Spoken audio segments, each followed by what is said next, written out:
what we've seen now is we're actually winning on gun rights across the board. More than half the country now has constitutional carry or some kind of permitless carry.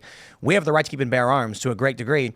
And I just saw, what is it? They want to ban crossbows now in the UK. Is that the thing? Yes, because I'm surprised they were even allowed in the first place. Well, there's a guy who tied up his ex-girlfriend and a sister and a mum and shot them in the head with a crossbow. So this it's horrible. It's evil, but it also doesn't mean that every single weapon should be. Because we were just chatting outside. There's a massive knife crime epidemic in London. You haven't banned knives, as far as I know. Yeah, they have. It's on the not well enough. It's almost like the apparently. Boy Scouts have been carrying pocket knives for years, and there haven't been mass stabbing epidemics. It might be something to do with the people holding the knives that's causing this epidemic. And this is the point I'm going to make about the Constitution. A written Constitution, this is observation from Joseph de Maistre, matters less than what is written in the hearts and in the minds of the legislators. And if you completely change the demographics and the culture of the United States, the Constitution becomes an appeal to mercy, which is why you're winning on gun rights, but it's because it's a defensive posture using law to argue for what was already the assumed culture 100 years ago. Yes. Mm-hmm. Yes, the fact that you are pointing out that it was assumed because they're natural rights, that is something that obviously does come from, again, as we've been talking about, it comes from the tradition of free Englishmen, and it's something that we in America have taken from, or brought with us, or they brought with them, 100%. And have given to us as their project. You can just look at any other European country, and there isn't a history of being an unarmed citizenry. Right, there's just not, and it's because in a way, I like the way you put it. America is kind of the fulfillment of the English promise, because in a sort of spiritual way, an Englishman should be armed. Yeah, he should be armed to defend his home, which is his castle. You've got castle doctrine. That's what sovereignty is. That's what sovereignty is. Exactly, and it comes from the fact that in the Middle Ages, every Englishman was trained to use a war bow. And it's like it genuinely is like embarrassing that you guys have got so.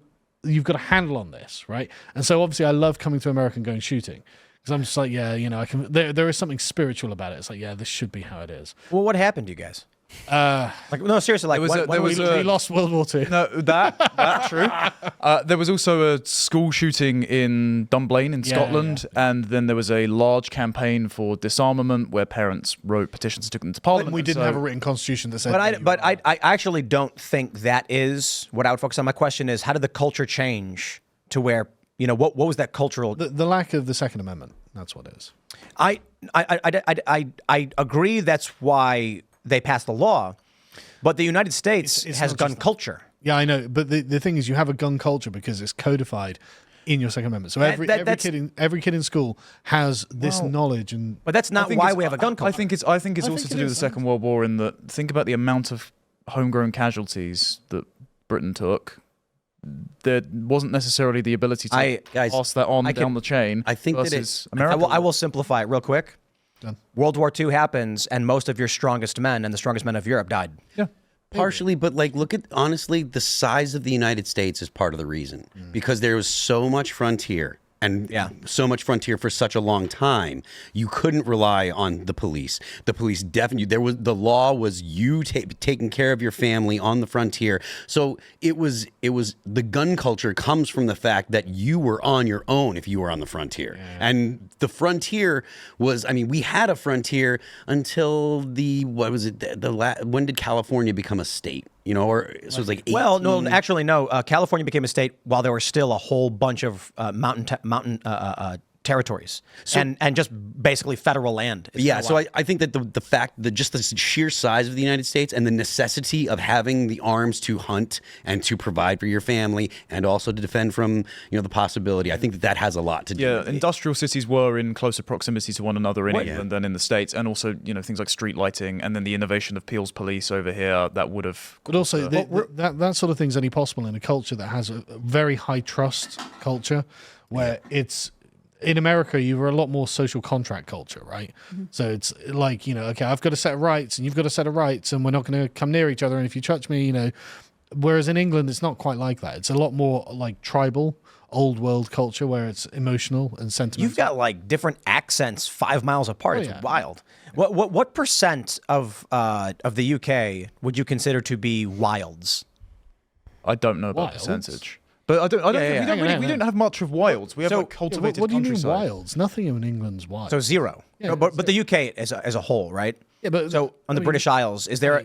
there are probably some Scottish islands that haven't got any people on, but nobody goes to those. 'Cause- There's quite a lot of area in the United States, particularly in the Rockies. Right. There's mountains, I obviously. mean, we've got mountain ranges, but like again, everything in Britain, in England in particular, is Inhabited. old. So Right. it's not just that it's inhabited; it's so old that it's all been domesticated, and we don't have any dangerous animals, and so everyone can just wander around. Crazy. We got bears. We got grizzlies. Yeah, exactly. And because the population isn't necessarily as mobile as Americans founding made their populations. Yeah. You know, everyone sort of has a tie to the community or they know someone. 100%. I mean, I think that makes a big difference because so much of the American people, while they might come from shared geographic backgrounds and it might come from England, ultimately there's so much country to fill that they have a certain level of isolation that they don't have to establish this sort of interconnected trust. You could be on your 60-acre plot of land and not see anyone for a long time. But like what Phil was saying, you do see it in America, right? You do see like small towns that are quite homogenous,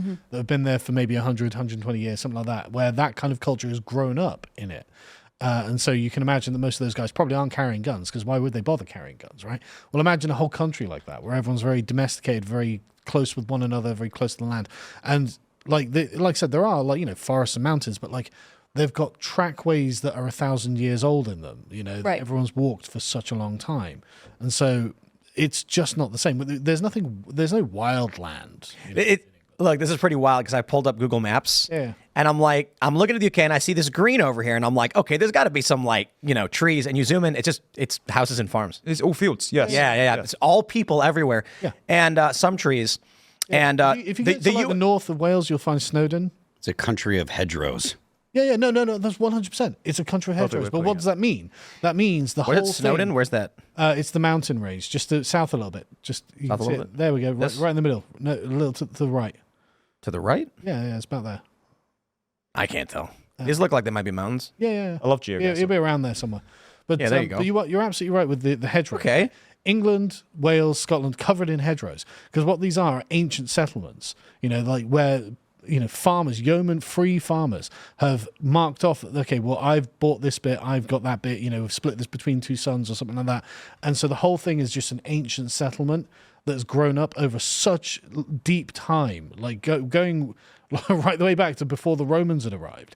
That it's just not a frontier, and our elites at the moment are treating it like a frontier. Like, right, we're just going to bring in millions and millions of foreigners. It's like, what are you talking about? This is our home. Anytime It's someone our talks about garden, immigration, right, on Twitter, there'll be some midwit leftist who has taken the train out of London for the first time and taken a photo out the window and gone, "Oh, they say we're too densely populated. Well, I see I've all this seen that. field." But people do that, going through Wyoming or whatever in the U.S., where it is intensely empty. But part of it is it's very difficult to settle that area. It doesn't have the infrastructure to structure it. And also, I think part of American culture is we like a lot of space and we like a lot of privacy. Why are you entitled to? Even if you could flat pack build human battery farms from here till the heat death of the universe, why am I entitled to house the entire third world Right. on what is otherwise a beautiful rolling hill? doesn't make any sense. Obviously in Scotland, there's clearly areas It's that very are mountainous in Scotland. Scotland Yeah, is yeah. actually the mountain range, the Appalachian Mountains. That's in yeah, Scotland it's- as well.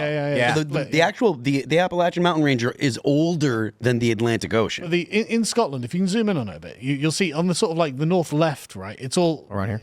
not uninhabited, but it's all difficult to inhabit mountain ranges, right? Right. So the population density there is very low, and I guess you could call that wild, Yeah, but it's that's what I mean. But it's not the same scale as what you've got in America. Yeah. like when you fly into California, it is hundreds and hundreds and hundreds of miles of just Nothing. gargantuan mountains Yep. or deserts. But we have forests too. yeah, We- yeah, we and have- forests, yeah. We obviously do, yeah, the entire sort of Pacific Northwest. Yo, but it is kind of crazy when you look at a map of the U.S. and see how much forest has been eliminated. Oh, yeah. It's like almost all of it. We don't have that, and so it's that is. Did you used to? Not well. I mean, maybe in like we- the 6th century. or So we did for a brief while. Here you go, here's some the trees. forestry was almost entirely Yeah, we have- eliminated we before have the Industrial forests. Revolution, and then Yeah. the forests that we have actually been regrown since we started centralizing in cities with a manufacturing base. Yeah, I mean, we do have forests, but like as you can see, if you zoom out again on that particular bit, like you can see that it's quite geometric. Like that's not a natural area of growth. We've Right. allowed that bit to grow because we wanted some greenery, right? I mean, I gotta be honest. Heading down to Culligrin Cottages sounds like a good vacation. Oh, it's probably lovely. Look at that river. Probably lovely. Absolutely. You know, but Britain is again very rural as well. So we've got lots of small villages and sort of cathedral cities that are quite small and just in the middle of nowhere, basically. It is absolutely wild, like the size of London. But it's the entire country. Nuts. England itself is one of the most densely populated countries in the world. Yeah. And so to have 1 million new people come in, and the immigrants are coming to England as well. They're not going to Wales. They're not going to Specifically London. and Manchester, Birmingham, Luton, which are now these cities. Our biggest cities now majority immigrant, majority minority. Right, Majority minority. English people in Multiculturalism. Luton, London, I think Leicester as well. About a third of the population, and it's like what? How's Sheffield? Oh, it's going to have a huge immigrant population in the center of it, and we're being actively displaced from our own ancient homeland. And it's But like, okay, well, what now? do English people feel any desire to change that? Because so often I hear 100%. Really? That's why Nigel Farage was elected in Essex, right? That's what I thought. But then So- also, you know, you'll hear, I mean, maybe it's just the bias of your sort of media. There, Which is it seems as bad like as every we have an Democrat obligation, you know, who we need to help whoever. They floated here across the boat, even though we told them not to. I They mean, invaded, it's yeah. similar language to what we have, but I think Americans are sort of complacent about preserving the American cultural identity. I do think British people are as well. Oh, yeah. So in the sort of like southwest, they're quite complacent about it because it hasn't touched them yet. It's a very sort of liberal area. Whereas if you if you can go to London a second, Tim, right, you can see a little bit east of London. You've got Clacton, which is where Nigel Farage just won, and Clacton has lots of London refugees from diversity. So lots of English people have moved. What is it called? Where is it? It's just on. It's a little bit up, I think, from that. It's just like roughly on the right there. It's one of the Over here? seaside towns down one of near the down near Southend on Oh, I Sea. see it. Clacton on Sea. There we go. Yeah. Is that it? Right, yeah. So a lot of people from the sort of inner areas of London, a lot of East Enders, have moved from London to Clacton, which is 96% English. Wow. From now the 37% London, because they felt they were pushed out by demography, and Nigel Farage comes out and says, well, look, we're going to stop immigration. These people have been directly affected by it. Like they have lost their ancestral homes. Now, these were people we would call Cockneys, right? Cockney first entered the English lexicon in the 13th century, right? Not long after the Norman conquest, the word Cockney was recorded in English. There are no Cockneys left in London, right? The Cockneys have been displaced from ancestral homelands in Britain. Immediately outside the Weatherspoons, Tim's put the thing there. What is that? What is That's that? the British pub chain that Nigel Farage essentially campaigned out. It's a pro-Brexit British pub chain Yes. as well. Thanks for checking out this clip from Timcast IRL. Make sure to watch the show live Monday through Friday at 8 p.m. Subscribe to this channel, and we will see you all there.